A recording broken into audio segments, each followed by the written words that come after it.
नमस्कार। आज मु आपण मानको केउझर बलदेव जी पाखरे लगी होता आउ गोटे भोग तैयारी करके देखिए। दैनंदिन लगी होता खिचुड़ी भोग को तैयारी करके देखी। आज किंतु संध्या धूपर लगी होता कर्पूर केली बा कपूर केली को तैयारी करके देखिए। भोग करने पूर्व गोटे कथा आपण मैंने जानिचंती, रथ यात्रा रे रथ टाणिबा पई तो दौड़ी आवश्यक पड़ी थाए। सबुआडे रथ टाणिबा पई नड़िया कतारे प्रस्तुत होता दौड़ी व्यवहार करा जाय थाए, किंतु केन्दुझर श्री बलदेव जी निकट में शियाली लतार दौड़ी प्रस्तुत होता है, जहाँकि संपूर्ण भाव निआरा। तेबे चलतु आज से बलदेव जी पाखरे संध्या धूपर लगी होता कर्पूर केली को करके देखिए। ये कर्पूर केली को अटारे तैयारी करा जाए। से देखंतु मुझे गोटे कप अटा नहीं बा गहम चूना नहीं। वर्तमान से 2 ରୁ 3 चामच घी को टिके गरम करके देइछि। एठी आमे गरम घीर व्यवहार करिबा, एमिति हेले हमर खास्ता भल हबो। नैथिबा घी आउ अटा को भल भाबरे वर्तमान मिसई नबा। अटा आउ घी को आमे जेते भल भाबरे मिसईबा हमर केली सेते भल भाबरे हब। एई भली भाबरे किछि समय मिसई देला परे हाथ रे अल्प अटा नहीं कि देखिबे, भल भाबरे मुठी हेई गले जानिबा हमर खास्ता पूरा भल से हेई जाइछि। ये देखिपे ये भाव में तापर आम ए किसी सज दहीर व्यवहार करवा।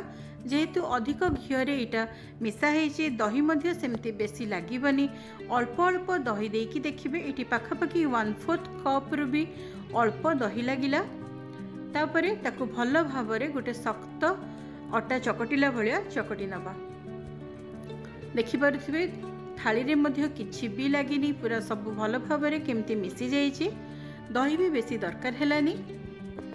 एभली भाव में अटा चकटा हो गला परे आम या 10 ରୁ 15 मिनिट साइड करके रखीदबा। 10-15 मिनिट पर अटा चकटा को आउ थे टिके चकटी देकी से छोट छोट गोला गुड़िक करनबा।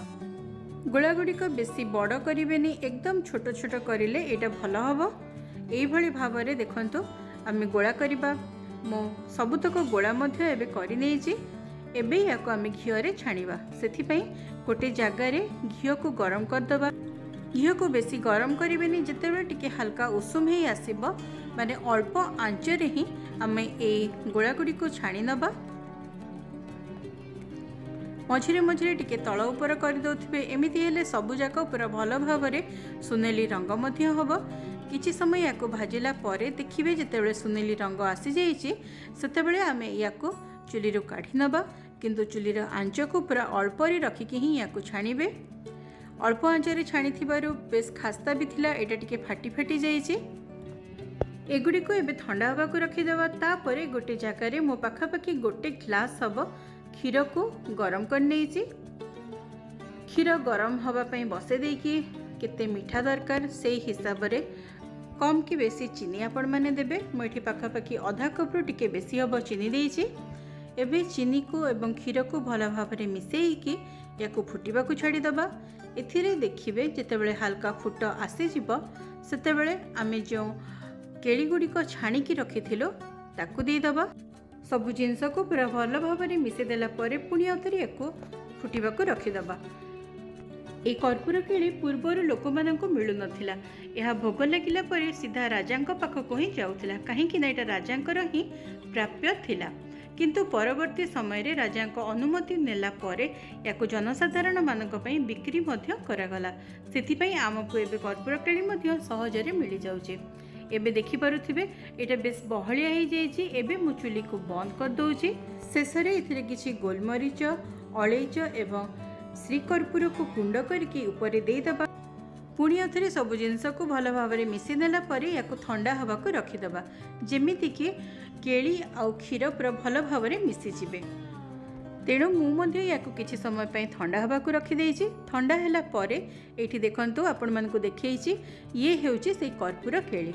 तो समस्ते याको ताट बोली मध्य कहिथांती।